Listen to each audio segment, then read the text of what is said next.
وَلَقَدْ يَسَّرْنَا الْقُرْآنَ لِلذِّكْرِ فَهَلْ مِن مُّدَّكِرٍ۔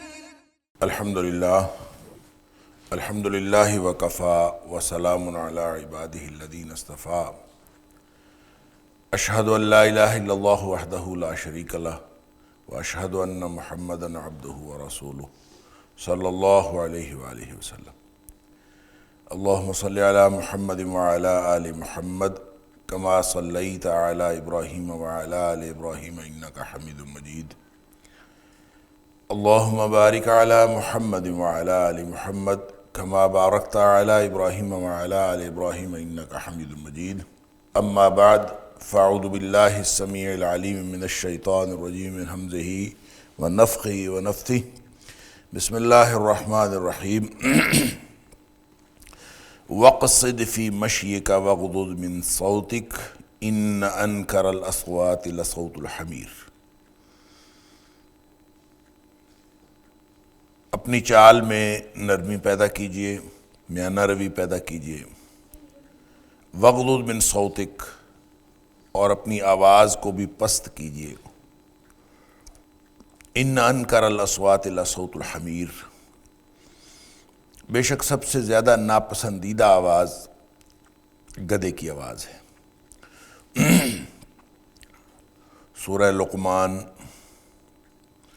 آیت نمبر 19، یہاں سے آج کے سبق کا آغاز ہو رہا ہے۔ اگرچہ آیت نمبر 19 کے اوپر بیشتر گفتگو ہو چکی، لیکن اس کا جو آخری حصہ ہے وہ وقت کی کمی کے باعث یا وقت کے مکمل ہونے کے باعث رہ گیا تھا، تو وہیں سے آج کے سبق کا آغاز انشاءاللہ اللہ کی توفیق سے ہم کر رہے ہیں۔ یہ آیت نمبر 19 جو ہے، یہ کہہ لیجئے کہ سورہ لقمان کا یعنی تیسرا حصہ، آیت نمبر 13 سے 19 تک کا، جس میں حضرت لقمان کی نصیحت کے جو مختلف پہلو ہیں یا حکمت لقمان کے مختلف پہلو ہیں، ان میں یہ آخری آیت ہے۔ اس کے بعد آیت نمبر 20 سے لے کر سورت کے اختتام پر یعنی آیت نمبر 34 تک جو موضوع ہے وہ دلائل توحید ہے، اثبات توحید ہے اور رد شرک۔ تو یہاں جو نصیحتوں کے اعتبار سے آخری نصیحت فرمائی جا رہی ہے، یا حکمت کی باتوں میں سے جو آخری جو بتائی ہیں، وہ دو باتیں ہیں۔ ایک تو چال میں میانہ روی، کہ نہ کوئی اکڑ کے چلے اور نہ ہی بالکل ہی کوئی ایسے لوگوں کی طرح چلے جیسے کوئی بیمار ہے یا بالکل مریل سا ہے۔ اور اس کی تفسیر خود ہی قرآن نے فرما دی کہ جو سورہ فرقان کے اندر یمشون علی الارض ہونا، کہ جو زمین پر چلتے ہیں تو نرمی کی چال چلتے ہیں، اکڑ کر بھی نہیں چلنا اور بالکل جو ہے وہ بیماروں کی سی چال بھی نہیں چلنا۔ یہ اصل میں ایک نفسیاتی کیفیت ہے چال کے اندر، جو سورہ بنی اسرائیل کی آیت نمبر 37 کے اندر اللہ کریم نے وہ نفسیاتی کیفیت بتا دی کہ چلتے ہوئے تمہیں اپنی اوقات کا خیال رکھنا چاہیے۔ اور نفسیاتی کیفیت کیا ہے کہ وَلَا تَمْشِ فِي الْأَرْضِ مَرَحًا، وہاں فرمایا کہ اکڑ کر نہ چلو۔ کیا سوچ کر چلنا ہے؟ اپنی نفسیاتی کیفیت کیا بنانی ہے؟ وہ یہ بنانی ہے کہ جتنا بھی اکڑ کر چلو گے یا جیسا بھی تم چلنے کی کوشش کرو گے، إِنَّكَ لَن تَخْرِقَ الْأَرْضَ وَلَن تَبْلُغَ الْجِبَالَ طُولًا، آپ ایک تو یہ سمجھیں کہ اگر اکڑ کر چلیں گے تو پہاڑوں سے اوپر نہیں جا سکتے آپ۔ دنیا میں آپ سے بڑی بڑی اور قداور شخصیات اور قداور چیزیں موجود ہیں، لہٰذا جتنا مرضی لمبے ہو جاؤ، جتنا مرضی اکڑ جاؤ، کوئی فائدہ نہیں ہوتا۔ اسی طرح اگر زمین پر پاؤں مار کر چلو گے، اکڑ کر چلو گے، تو زمین پھاڑ نہیں سکتے تم، یہ اللہ کی بنائی ہوئی دھرتی ہے۔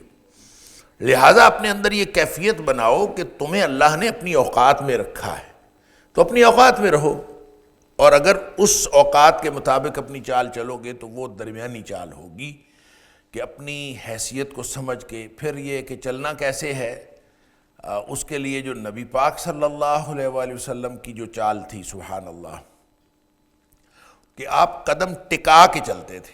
ایک تو آرام سے چلتے تھے، ایک زمین پر قدم ٹکا کے چلتے تھے. تو قدم ٹکا کے چلنے سے خود بخود آپ کی چال جو ہے وہ درمیانی ہو جاتی ہے. آپ کبھی چل کے دیکھ لیجئے. اور میں نے عرض کیا تھا کہ نبی پاک صلی اللہ علیہ وآلہ وسلم کی جو چال کے بارے میں آپ کی جو قدم ٹکانے، کانما ینحط من صبب، ایک روایت میں آتا ہے کہ جیسے آپ اترائی پر اتر رہے ہوں، تو جیسے اترتے ہوئے آدمی قدم ٹکا کے رکھتا ہے، نبی پاک صلی اللہ علیہ وسلم عام طور پہ چلتے ہوئے ایسے کرتے تھے.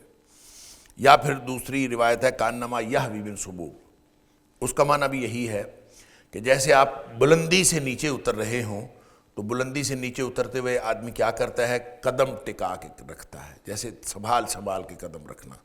تو ایک تو جیسے آج کل یہ بچوں نے یہ چپل پہنی ہوئی ہو نا، تو وہ چپل جو ہے نیچے گھسٹتی ہوئی آ رہی ہوتی ہے، اور یہ جو گھسٹ کے اپنے جوتے کو نیچے مار کے چلنا، یہ بھی درست نہیں ہے. لہٰذا بالکل ایک بہت اچھی مومن کی جو چال ہوتی ہے وہ بہت زبردست قسم کی درمیانی چال ہوتی ہے. وغضض من صوتک، آواز پست رکھنی.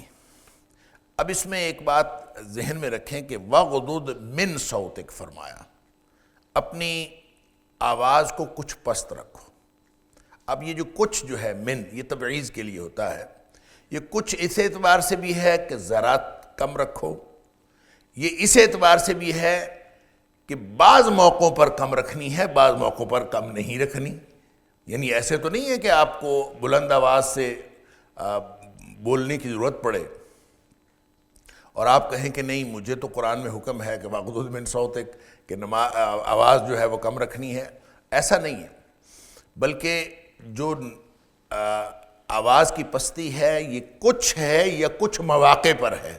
کیونکہ اللہ نے یہ نہیں فرمایا وغضض صوتک کہ اپنی آواز ہمیشہ، اگر یہ ہوتا نا وغضض صوتک تو پھر اس کا مطلب ہوتا کہ آواز ہمیشہ ہی پست رکھنی ہے اور اونچی بولنا ہی نہیں ہے.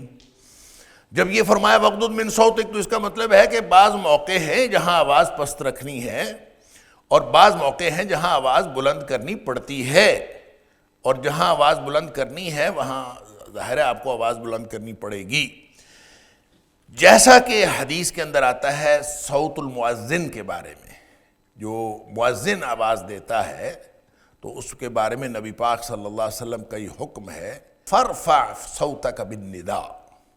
آپ نے فرمایا، بخاری شریف کی حدیث ہے، نبی پاک صلی اللہ علیہ وسلم نے فرمایا کہ اگر آپ باہر بھی ہوں، جنگل میں بھی، فَإِذَا كُنْتَ، اگر آپ ہوں فی غنمک و بادیتک، آپ بیابان میں ہوں، بکریاں چرا رہے ہوں، بھلے اکیلے ہوں، تو اس وقت بھی آپ فَأَذَّنْتَ بِالصَّلَاةِ، تو جب نماز کا وقت آئے تو اذان دو. اور ورفع، اور اذان دیتے وقت یہ نہیں کرنا کہ آرام سے آپ جنگل میں ہیں جہاں کہیں میں، آواز بلند کرنی. فارفع صوتک بالنداء، اپنی آواز بلند کرنی ہے. اب وہاں پہ وغضض من صوتک نہیں ہے، بلکہ فارفع صوتک بالنداء، کہ آواز جب آپ کی ہو تو بہت بلند ہو، کیونکہ آپ اذان دے رہے ہیں. اس لیے کہ فَإِنَّهُ لَا يَسْمَعُ مَدَى صَوْتِ الْمُؤَذِّنِ جِنٌّ وَلَا إِنسٌ وَلَا شَيْءٌ إِلَّا شَهِدَ لَهُ يَوْمَ الْقِيَامَةِ. اللہ اکبر. نبی کریم صلی اللہ علیہ وسلم نے فرمایا کوئی جن سن لے وہ اذان کی آواز، یا کوئی انسان سن لے، یا دنیا کی کوئی چیز سن لے، پتھروں پر بھی جب یہ آواز پڑتی ہے إِلَّا شَهِدَ لَهُ يَوْمَ الْقِيَامَةِ، قیامت کے دن یہ گواہی دے گی. لہٰذا آواز بلند کرنی ہے، یہ وہ آواز بلند کرنے کا موقع ہے. تو اس کا مطلب ہے کہ ہر موقع پہ آواز پست کرنا ضروری نہیں ہے. وغضض من صوتک، آواز جو ہے وہ اپنی کم رکھنی ہے. اب یہ جو صوت، یہاں سے ایک یعنی اصطلاح بعض مفسرین نے نکالی ہے، صوت مغدودہ. وغضض ہے نا، تو مغزوزہ، صوت مغزوزہ کا مطلب یہ ہوگا کہ پست آواز، تو بالعموم انسان کو پست آواز میں بات کرنی چاہیے، لیکن خاص مواقع ہیں جہاں پہ آواز جو ہے وہ بلند ہونی چاہیے۔ لیکن اس سے پھر اس بات کی بھی بحث ہوئی ہے کہ آوازیں کتنی قسم کی ہوتی ہیں، کیونکہ آگے اللہ تعالیٰ نے فرمایا ان انکر الاصوات لصوت الحمیر، جو بدترین آواز ہے، ناپسندیدہ ترین آواز، وہ گدھے کی آواز۔ اچھا وہ یہاں پہ صوت الحمیر، یہاں پہ ایک اور بڑا لطیف نکتہ ہے، صوت الحمار نہیں کہا، صوت الحمیر کہا ہے، اور حمیر جو ہے جمع ہے، حمار جو ہے وہ واحد ہوتا ہے، حمیر جمع ہوتا ہے، تو الحمیر، صوت الحمیر، صوت الحمار نہیں کہا، گدھے کی آواز وہ بدترین آواز ہوتی۔ اب اس میں بھی کئی نکتے ہیں، ایک تو یہ کہا جاتا ہے کہ اگر حمیر جمع ہو اور جمع کے ساتھ ال لگ جائے تخصیص والا، جیسے یہاں لگا ہوا ہے الحمیر، تو اس میں مفرد کا معنی پیدا ہو جاتا ہے، تو صوت الحمیر گدھے کی آواز ہی اس کا معنی ہے۔ دوسرا اس میں نکتہ یہ ہے کہ حمیر جمع ہے، صوت الحمیر بدترین آواز گدھوں کی آواز ہے۔ اس کا ترجمہ کیا ہوگا؟ اس کا ترجمہ ہوگا بدترین آواز گدھوں کی آواز ہے، گدھے کی نہیں، گدھوں کی آواز ہے۔ تو اس کا مطلب یہ ہے کہ ایک گدھا ہی بول رہا ہو تو وہ برداشت نہیں ہوتی اس کی آواز، تو اگر گدھے مل کر بول رہے ہوں، کافی سارے گدھے جو ہیں وہ مل کر بول رہے ہوں، تو اندازہ کیجئے ان کی آواز کس طرح کی ہوتی ہے۔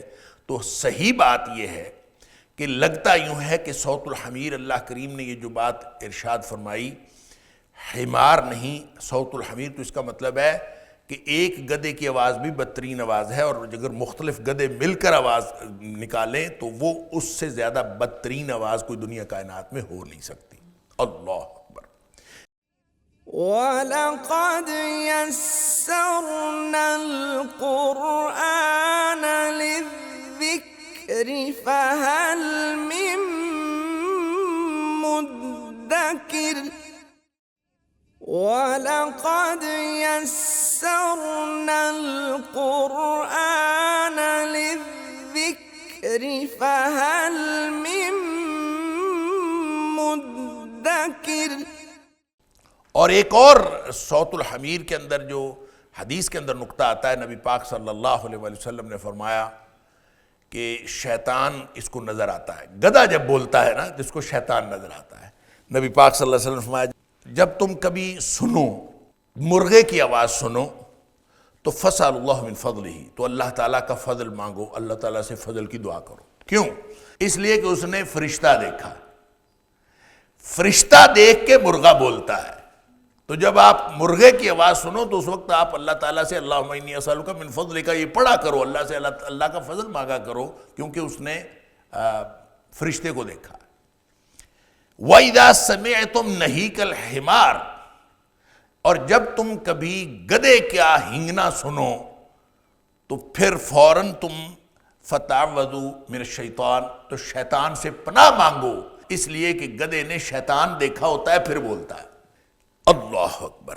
لہذا ہمارے پاس قرآن اور حدیث کے اندر جو آوازیں بیان ہوئی ہیں ان میں ایک صوت الحمیر ہو گئی جو یہاں آیت نمبر 18 کے اندر بیان ہوئی، آیت نمبر 19 کے اندر بیان ہوئی۔ اس کے علاوہ جو ہے وہ صوت مغزوزہ، یہ بھی اسی آیت کے اندر بیان ہوئی، سورہ لقمان کی آیت نمبر 19 کے اندر۔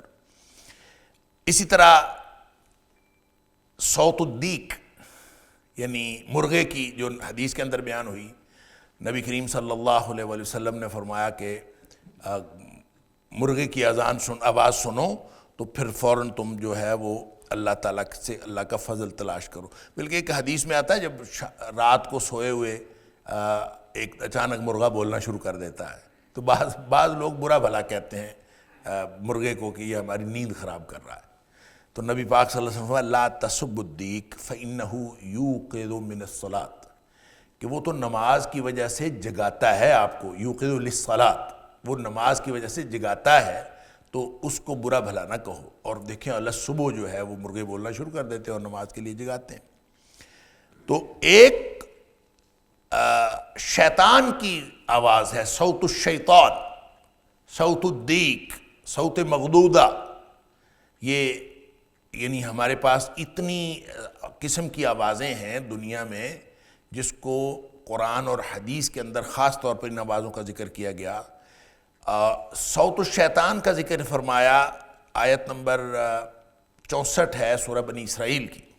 شیطان کے ساتھ جب چیلنج کی بات ہو رہی تھی تو اللہ تعالیٰ نے فرمایا کہ تم اپنی آواز سے جتنا بہکانا چاہتے ہو بہکا لو، جتنا انسانوں کو، اہل ایمان کو بہکانا چاہتے ہو بہکا لو، جو وَأَجْلِبْ عَلَيْهِمْ بِخَيْلِكَ وَرَجْلِكَ، اور اپنے پیادے اور سوار وہ بھی جو ہے جتنے چڑھانے ہیں چڑھا لو، جتنے بھگانے ہیں بھگا لو، دوڑانے ہیں دوڑا لو، اور جو کرنا ہے کر لو، میرے بندوں کے اوپر تیرا کوئی اثر نہیں ہوگا۔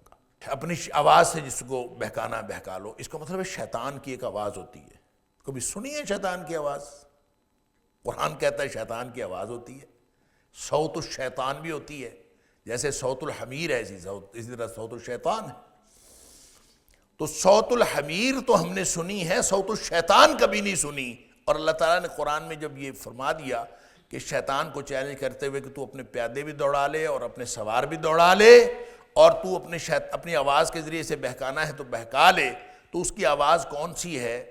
اس کی آواز ہر وہ چیز ہے، ہر وہ آواز ہے دنیا کائنات کی جو اللہ کی نافرمانی کی طرف لے جاتی۔ ہر وہ آواز جو اللہ کی نافرمانی کی طرف لے جاتی ہے وہ شیطان کی آواز۔ کوئی سارنگی باجے کی آواز ہو، کوئی موسیقی کی آواز ہو، کسی ٹول کی آواز ہو، کسی انسان کی آواز ہو، کوئی مرد بلا رہا ہو، کوئی عورت بلا رہی ہو، تو یہ وہ ساری شیطان کی آوازیں ہیں جو اللہ کی نافرمانی کی طرف بلا رہی۔ لہٰذا وہ جو عورت سے کہا کہ غیر محرم سے بات کرتے ہوئے لوچدار آواز میں اور نرم آواز میں بات نہیں کرنی، بلکہ کھڑے اور کھرے لہجے میں بات کرنی۔ کیوں؟ اس لیے کہ کہیں جو مرد جس کے دل میں بیماری ہے وہ کہیں اپنے کوئی غلط بات نہ سمجھ لے۔ یعنی اس کا مطلب یہ ہوگا کہ جو خواتین لوچدار آواز میں غیر محرموں سے بات کرتی ہیں وہ بھی شیطان کی آواز۔ علی ھذا القیاس دنیا میں جتنی آوازیں اللہ کی نافرمانی کی طرف قائل اور مائل کرنے والی ہیں وہ شیطان کی آواز ہے۔ لہذا یہ صوت الشیطان، صوت الشیطان ہو گئی، صوت مغزوزہ ہو گئی، صوت الحمیر ہو گئی۔ ایک اور صوت کا ذکر آتا ہے حدیث کے اندر، صوت ملعونہ، لعنت والی آواز۔ اللہ اکبر! نبی پاک صلی اللہ علیہ وسلم نے فرمایا صوتان ملعونان، دو آوازیں ایسی ہیں جو لعنتی آوازیں ہیں، ان کے اوپر لعنت کی گئی۔ اللہ تعالیٰ معاف فرمائے۔ لعنت کی گئی آواز کا مطلب پتہ کیا ہے؟ کہ وہ ان کے اوپر اللہ کی رحمت جو ہے وہ چھین لی گئی، اور ان کے اوپر وہ اللہ کی رحمت سے دور ہو گئی، اللہ کی رحمت سے محروم آوازیں ہیں۔ صوتان ملعونان فی الدنیا والآخرہ، دنیا آخرت کی دو آوازیں ایسی ہیں جو لعنتی آوازیں ہیں۔ اور کون کون سی آوازیں؟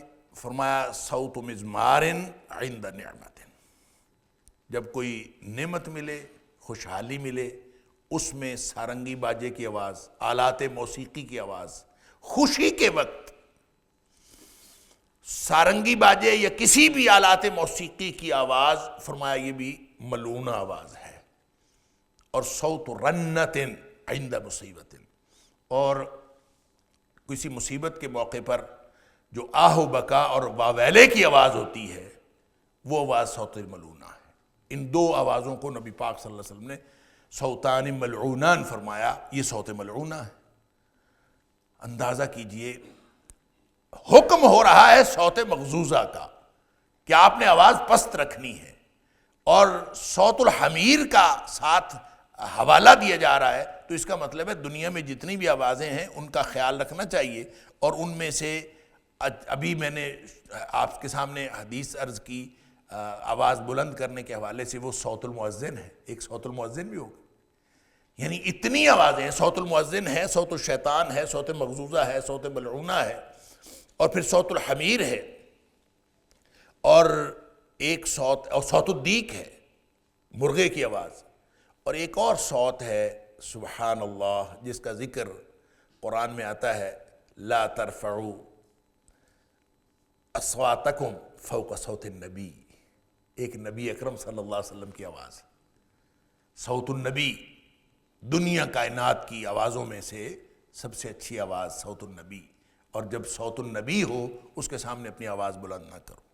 اب ظاہر ہے نبی پاک صلی اللہ علیہ وآلہ وسلم جب خود بنفس نفیس موجود تھے تو صحابہ کرام نبی پاک صلی اللہ علیہ وسلم کی آواز سنتے تھے، اور قرآن کا حکم جو ہے وہ کسی خاص لمحے کے لیے نہیں آتا، کسی خاص وقت کے لیے نہیں آتا، قرآن قیامت تک کے لیے زندہ کتاب ہے، لہٰذا اس کا ہر حکم وہ ایک عالمگیر حکم ہے، لہٰذا لا ترفعوا اصواتکم فوق صوت النبی، اپنی آوازوں کو نبی پاک صلی اللہ علیہ وسلم کی آوازوں سے بلند نہیں کرنا، تو اس کا مطلب ہے کہ یہ ایک مستقل حکم ہے، اور وَغْضُضْ مِنْ صَوْتِكَ، اپنی آواز پست رکھو، گویا صوت النبی کے مقابلے میں اپنی آواز کو پست رکھنا یہ ایک عالمگیر اور ہمیشہ کے لیے اصول ہے، پرپیچول ایک پرنسپل ہے، ایک ہمیشہ چلنے والا، قیامت تک چلنے والا ایک اصول ہے، کیا؟ جب نبی پاک صلی اللہ علیہ وسلم کی آواز آئے تو اپنی آواز پست کرنا۔ تو نبی پاک صلی اللہ علیہ وسلم کی آواز کیسے آتی؟ جب علماء بتاتے ہیں اللہ کے رسول صلی اللہ علیہ وسلم نے یہ فرمایا، ہم جب سن لیتے ہیں کہ نبی پاک صلی اللہ علیہ وسلم نے یہ فرمایا ہے تو گویا وہ نبی کریم صلی اللہ علیہ وسلم کی آواز ہے جو ہمیں چلتے چلتے آج تک، جب نبی پاک صلی اللہ علیہ وسلم نے صحابہ کرام کے ذمہ لگایا تھا فَلْيُبَلِّغِ الشَّاهِدُ الْغَائِبَ، کہ میری آواز، میری یہ بات ہر اس شخص تک پہنچا دے جو موجود ہے، وہ غیر موجود لوگوں تک پہنچا دے۔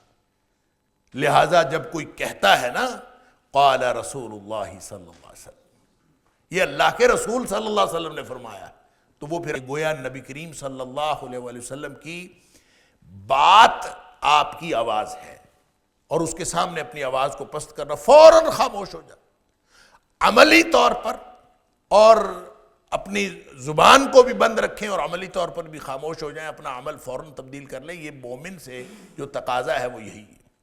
ابھی جو میں حدیث پیش کر رہا تھا کہ صوتان ملعونان، دو آوازیں جو ہیں وہ ملعونہ ہیں، تو اب میں سوچتا ہوں کون سی محفل ہے، کون سی مجلس ہے خوشی کی جہاں پہ ملعونہ صوت نہیں ہوتی؟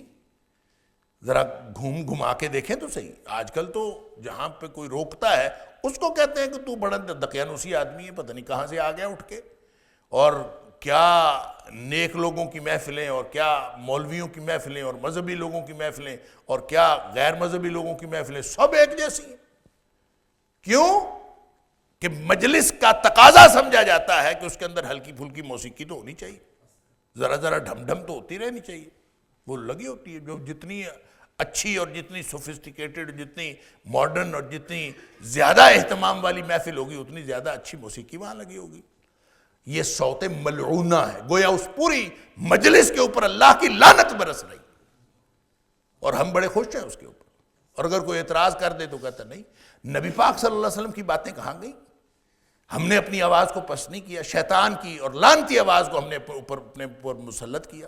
ہر وہ چیز جو اللہ کی نافرمانی کی طرف لے کے جا رہی ہے، وہ آوازیں دیکھیں، وہ ضروری نہیں ہے کہ وہ بہت بلند آوازیں ہوں، بہت پست آواز بھی شیطان کی آواز ہو سکتی ہے، جو سورہ بنی اسرائیل کے اندر فرمایا کہ اپنی آواز سے جس کو بہکانا ہے بہکا لے۔ تو ہر بہکاوے والی آواز جو ہے وہ تو شیطان کی آواز ہے۔ یہ جو کوئی ویڈیو ہمارے پاس آتی ہے، اچھی اچھی ویڈیوز، نصیحت والی ویڈیوز، لیکن موسیقی سے خالی کوئی ویڈیو نہیں ہوتی، اور یہ وہی ہے جو صوت و مزمار ہے، اور اس کے بغیر کچھ نہیں ہوتا۔ فتوے دینے والے بہت پڑے ہوئے ہیں کہ موسیقی تو حرام ہے ہی نہیں، موسیقی کی تو مسئلہ ہے ہی نہیں۔ اللہ اکبر! تو یہ ان ساری آوازوں میں سے وَغْضُضْ مِنْ صَوْتِكَ کا معنی پھر کیا نکلے گا؟ اس کا معنی یہ نکلے گا، میں نے پہلے بھی عرض کیا، من تبعیض کا ہے۔ اس کا معنی یہ نہیں کہ ہمیشہ ہی آواز پست کر کے پھرتے رہو، جو کوئی بلائے تو آپ کہیں کہ جناب میں تو پست آواز میں بولتا ہوں، اور اس کو اپنی اتنی آواز پست کر لیں کہ اگلے بندے کو سمجھ آئے یا نہ آئے، تو اس طرح کر لیں، ایسا نہیں ہے۔ وَغْضُضْ مِنْ صَوْتِكَ کا مطلب یہ ہے کہ جہاں ضرورت ہے اپنی آواز پست کرو، جہاں ضرورت ہے اپنی آواز بلند کرو، اور ہر وہ جگہ جہاں اللہ اور اس کے رسول صلی اللہ علیہ وسلم کا حکم ہے کہ آواز بلند کرو، وہاں آواز بلند کرنا یہ اس کا تقاضا ہے۔ یہ نہیں ہے کہ اس کے نبی پاک صلی اللہ علیہ وسلم خطاب فرماتے تھے، سبحان اللہ، خطبہ دیتے تھے، صحابہ کرام کہتے ہیں کہ نبی کریم صلی اللہ علیہ وسلم کا چہرہ سرخ ہو جاتا تھا، اور ایسے لگتا تھا جیسے نبی کریم صلی اللہ علیہ وسلم ڈرا رہے ہوں، اور یعنی یہ نبی پاک صلی اللہ علیہ وسلم کا انداز، اور آپ کی آواز بلند ہو جاتی تھی۔ تو خطبے میں آواز بلند ہو جانا اور یعنی چہرہ سرخ ہونے کا مطلب یہی ہے نا کہ جوش میں آ جانا۔ تو نبی کریم صلی اللہ علیہ وسلم خطبے میں جوش میں آتے تھے اور آپ کی آواز بلند ہوتی تھی، اور نبی کریم صلی اللہ علیہ وآلہ وسلم اس طرح کا خطبہ فرماتے تھے۔ اس کا مطلب ہے کہ اس طرح کا خطبہ دینا بھی وَغُضُضْ مِنْ صَوْتِكَ کے خلاف نہیں ہے۔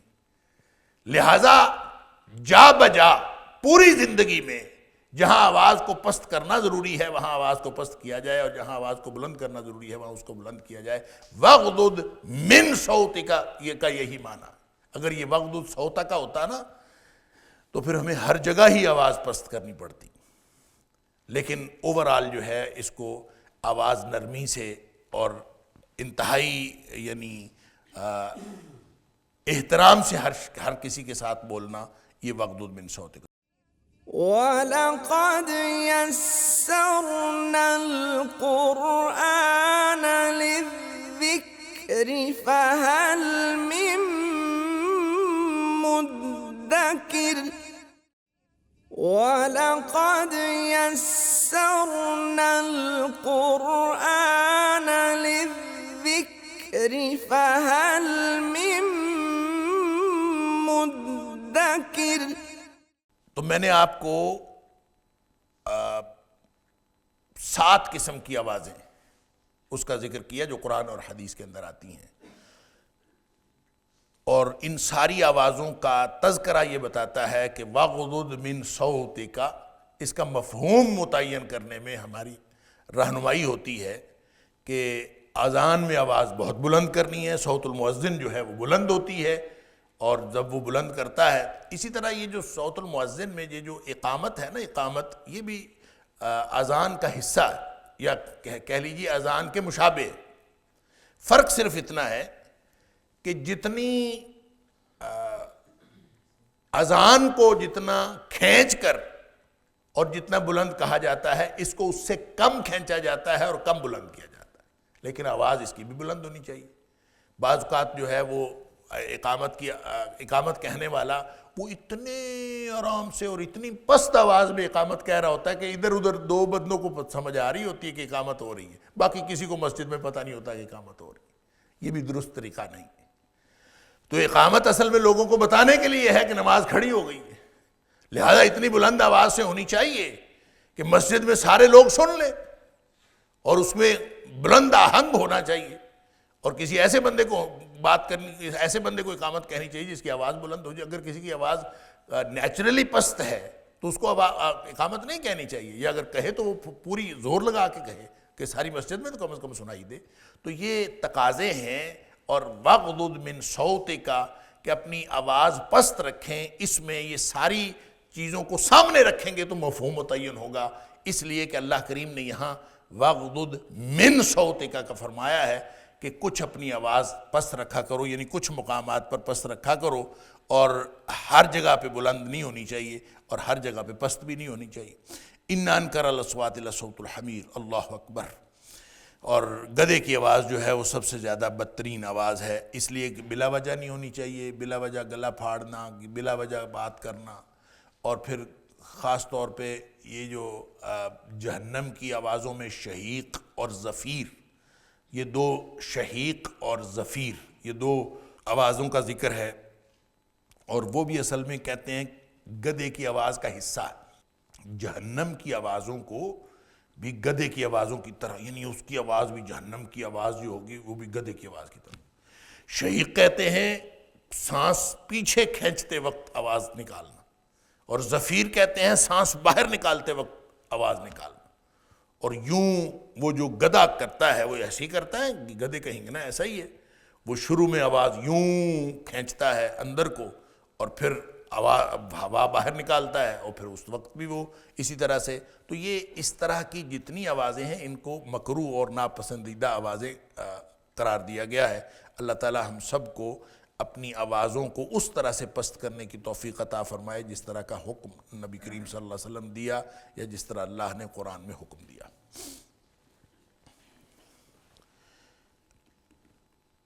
الم تروا ان اللہ سخر لکم ما فی السماوات وما فی الارض واسبغ علیکم نعمہ ظاہرۃ وباطنہ ومن الناس من یجادل فی اللہ بغیر علم ولا ہدی ولا کتاب منیر.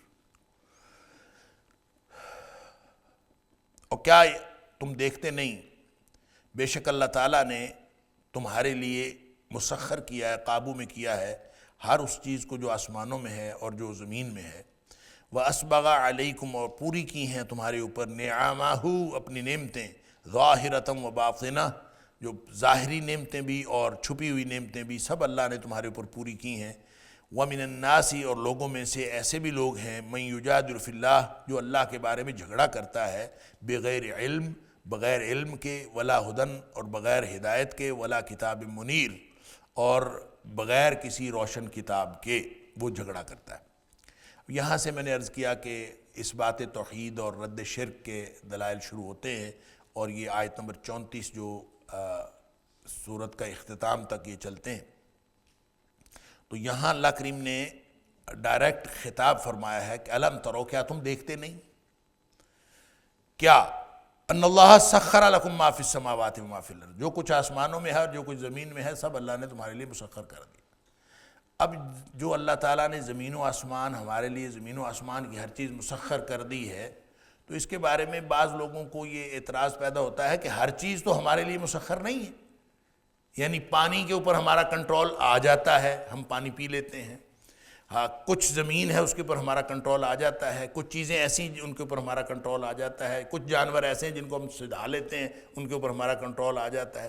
کچھ چیزیں ہمارے کنٹرول میں ہوتی ہیں، کچھ چیزیں ہمارے کنٹرول میں نہیں ہوتی. اور کتنی چیزیں ہیں، کتنے سمندر ہیں ہمارے کنٹرول میں نہیں ہیں، کتنے پہاڑ ہیں جو ہمارے کنٹرول میں نہیں ہیں، آسمان پہ اڑنے والے کتنے پرندے ہیں جو ہمارے کنٹرول میں نہیں ہیں، آسمان کی مخلوق وہ ہمارے کنٹرول میں نہیں ہے، فرشتے ہمارے کنٹرول میں نہیں ہیں، کتنا کچھ ہے جو ہمارے کنٹرول میں نہیں ہے. تو اس پر اعتراض پیدا ہوتا ہے کہ اللہ فرماتا ہے الم تروا ان اللہ سخر لکم ما فی السماوات وما فی الارض کہ تم دیکھتے نہیں کہ زمین و آسمان کی ہر چیز اللہ تعالیٰ نے تمہارے لیے تمہارے کنٹرول میں کر دی ہے. تو ہمارے کنٹرول میں تو نہیں ہے، کچھ چیزیں آتی ہیں ہمارے کنٹرول میں باقی تو نہیں. سبحان اللہ. اس کا جواب یہ ہے اس سوال کا کہ دنیا کائنات کی ہر چیز اللہ نے انسانوں کے لیے بنائی. هو الذی خلق لکم ما فی الارض جمیعا زمین کی ہر چیز اللہ نے تمہارے لیے بنائی. تو جو چیزیں انسان کے کنٹرول میں ہیں وہ انسان اپنے کنٹرول میں کر کے اپنے فائدے کے لیے ان کو استعمال کر رہا ہے. تو جو چیزیں انسان کے کنٹرول میں نہیں ہیں، انسان سمجھتا ہے میری تسخیر میں نہیں ہے، وہ اللہ کی تسخیر میں تو ہے نا. اور جب اللہ کی تسخیر میں ہے تو اللہ نے ان کو جس کام پر لگایا ہے وہ تمہارے فائدے کے لیے ہے. الم تروا ان اللہ سخر لکم اللہ نے کنٹرول میں کیا ہے، تمہارے کنٹرول میں نہیں کیا. سخرا اللہ نے کنٹرول میں کیا ہے، لکم تمہارے لیے، تمہارے فائدے کے لیے. لہذا زمین و آسمان کی ہر چیز ہے تو اللہ کے کنٹرول میں لیکن ہے لکم. سخرا لکم اس نے مسخر کیا ہے تمہارے لیے. لہذا دنیا کا سارا نظام آسمانوں کا، زمین کا، فرشتوں کا اور سمندروں کا، خشکی کا، تری کا، سارا نظام فضاؤں کا، یہ سارا نظام اصل میں انسان کے فائدے کے لیے. One way or the other انسان کو فائدہ ہو رہا ہوتا. سورج گھوم رہا ہے، چاند چل رہا ہے، زمین کے، حتیٰ کہ اس مخلوقات میں بدترین جو مخلوق ہے وہ شیطان ابلیس ہے. ابلیس بھی انسان کے فائدے کے لیے. لکم جو ہے اس کے مطلب ہر چیز انسان کے فائدے کے لیے. تو اسی طرح جو موذی جانور ہیں وہ بھی کسی نہ کسی طرح انسان کے فائدے کے لیے. تو اس کا مطلب یہ نہیں کہ انسان کے کنٹرول میں ساری کائنات کی ہے. اس کا مطلب ہے ان اللہ سخر بے شک اللہ نے قابو میں کیا ہے، کنٹرول میں کیا ہے، لکم تمہارے لیے کچھ چیزیں براہ راست انسان کے کنٹرول میں آتی ہیں، اور کچھ چیزیں جو ہیں وہ، بلکہ بہت ساری کائنات، بیشتر چیزیں ایسی ہیں جو انسان کے براہ راست کنٹرول میں نہیں آتی ہیں، وہ ہیں اللہ ہی کے کنٹرول میں، لیکن فائدہ کن کا ہے اس میں؟ فائدہ اس میں انسانوں کا ہے، اور اللہ تعالیٰ نے انسانوں کے فائدے کے لیے وہ ساری چیزیں لگائی ہوئی ہیں۔ واسباغا اور پوری کر دیں، علیکم اللہ نے تمہارے اوپر، نعمہ نعمتن کی جمع نعم، اپنی نعمتیں اللہ تعالیٰ نے ساری پوری کر دی ہیں، ظاہرۃ و باطنہ، جو نظر آنے والی اور جو نظر نہ آنے والی، وہ ساری نعمتیں اللہ تعالیٰ نے پوری کر دی، سبحان اللہ۔ اب اس کی مختلف طرح سے مفسرین نے تفسیر کی ہے، ظاہرہ اور باطنہ نعمتیں کون سی ہیں، اور ان ساری تفصیلات کا اور ان ساری تفسیروں کا خلاصہ یہی ہے کہ ظاہرہ وہ ہے جو ہم جن کو دیکھ سکتے اور محسوس کر سکتے ہیں، اور باطنہ وہ ہے جن کو ہم دیکھ نہیں سکتے اور محسوس نہیں کر سکتے۔ اب ظاہر ہے کہ فرشتوں کو ہم نہیں دیکھ سکتے، لیکن ہے وہ بھی نعمت ہمارے لیے، اللہ تعالیٰ فرشتے نازل کرتا ہے، قرآن میں آتا ہے اللہ تعالیٰ تتنزل علیہم الملائکہ، جو اللہ تعالیٰ کے رستے میں ڈٹے ہوئے لوگ ہوتے ہیں ان کے اوپر فرشتے نازل ہوتے ہیں، نظر تو نہیں آتے، لیکن یہ نعمت ہے اللہ کی۔ اور پھر جتنی بھی چیزیں ہیں روحانی اعتبار سے نظر نہیں آتی، تو وہ بھی اس کے اندر باطنہ میں شامل ہو سکتی ہیں، لیکن جو انتہائی ظاہری اور سمجھ میں آنے والی تفسیر ہم اس کی جو کر سکتے ہیں وہ یہ کہ دیکھیں، ایک وہ نعمتیں جو ہمیں نظر آتی ہیں، ہاتھ دیے، پاؤں دیے، آنکھیں دیں، سر دیا، یہ ساری وہ چیزیں ہیں جو ہمیں نظر آتی ہیں، اللہ تعالیٰ نے عطا فرمائی۔ آنکھیں دیں، یہ بھی نظر آتی ہیں۔ ایک ہے آنکھیں بھی اللہ دے اور اس کے اندر بینائی نہ ہو سکتا ہے نا، تو ایک آنکھیں ہیں، یہ بھی نعمت ہے، یہ ظاہرہ نعمت ہے۔ ایک اس کی بینائی ہے، یہ اس کی باطنہ نعمت ہے۔ ایک یہ کان ہے، یہ ظاہرہ نعمت ہے۔ ایک اس کی سماعت ہے، یہ اس کی باطنہ نعمت ہے۔ لہذا ہر چیز کا ایک ظاہری پہلو ہے، ایک اس کا باطنی پہلو۔ اور پھر ہم جب یہ اللہ تعالیٰ کی دی ہوئی یہ نعمت، یہ جسم جو ہے اللہ کی دی ہوئی نعمت، پھر وہ جو ظاہرہ نعمتیں ہیں، جو ہم کھانا کھاتے ہیں، وہ ظاہرہ نعمت ہے، ہم کھا لی۔ اچھا، کھانا کھانے کے بعد ہم تو بالکل سکون سے بیٹھ گئے، کھانا کھایا، ہم سکون سے بیٹھ گئے، لیکن اندر انسان کے جسم کے اندر کتنی قسم کی مشینریاں ہیں جو اس وقت حرکت میں آتی ہیں جب انسان کھانا کھا لیتا ہے، اور کتنی چیزیں کام کر رہی ہوتی ہیں۔ کوئی معدے کو وہ جو خوراک ہے، کوئی اس کو ڈائلیوٹ کر رہا ہے، کوئی اس کو لعاب نکل رہا ہے، کوئی ایسی چیز ہے، کوئی اس کو ہضم کر رہی ہے، کوئی یہ کر رہی ہے، وہ کر کے، اللہ اکبر، کتنی مشینری چل رہی ہوتی۔ وہ کہتے ہیں کہ وہ جو معدہ ہے نا انسان کا، یہ ڈاکٹرز بتاتے ہیں، میڈیکل ڈاکٹرز، وہ کہتے ہیں انسان کا جو معدہ ہے وہ خوراک کو ہضم کرنے والا جو مواد ہے، جو لعاب ہے، یہ لعاب دہن کی بات نہیں ہو رہی، یہ وہ جو معدہ جو جوس پروڈیوس کرتا ہے، جو ایسا لیکوڈ پروڈیوس کرتا ہے جو انسان کی خوراک کو ہضم کرنے کے لیے، وہ 24 گھنٹے میں 8 سے 10 کلو، یعنی 8 سے 10 لیٹر کہہ لیں کہ وہ پروڈیوس ہوتا ہے وہ جو معدے کے اندر۔ لیکن ظاہر ہے خوراک جتنی کہ انسان نے کھانی ہے، اس کو ہضم کرنے کے لیے جتنا کو استعمال ہونا ہے، باقی سارا جو ہے وہ ڈائلیوٹ ہو جاتا ہے، ختم ہو جاتا ہے، اور جو بھی انسان خوراک کھاتا ہے وہ آہستہ آہستہ ہضم ہو جاتی ہے۔ کبھی یہ نہیں سوچا ہم نے کہ وہ اتنا ہضم کرنا، آپ گوشت کھاتے ہیں گلا ہوا ہو چاہے نہ گلا ہوا ہو تو وہ ہضم ہو جاتا ہے نا، بس فرق یہ ہے کہ جو گلا ہوا ہوتا ہے وہ ذرا جلدی ہضم ہو جاتا ہے، جو گلا ہوا نہیں ہوتا وہ ذرا دیر سے ہضم ہو جاتا ہے۔ تو وہ جو لیکوڈ معدے سے نکلتا ہے اور گوشت کو ہضم کر دیتا ہے، چاہے سخت سے سخت گوشت آپ کھا چکے ہوں، اس کو وہ ہضم کر دیتا ہے، تو وہ اس کے اندر اس لیکوڈ کے اندر اتنی طاقت ہے نا، اللہ نے پیدا کی ہے نا، یہ باطنہ نعمت ہے۔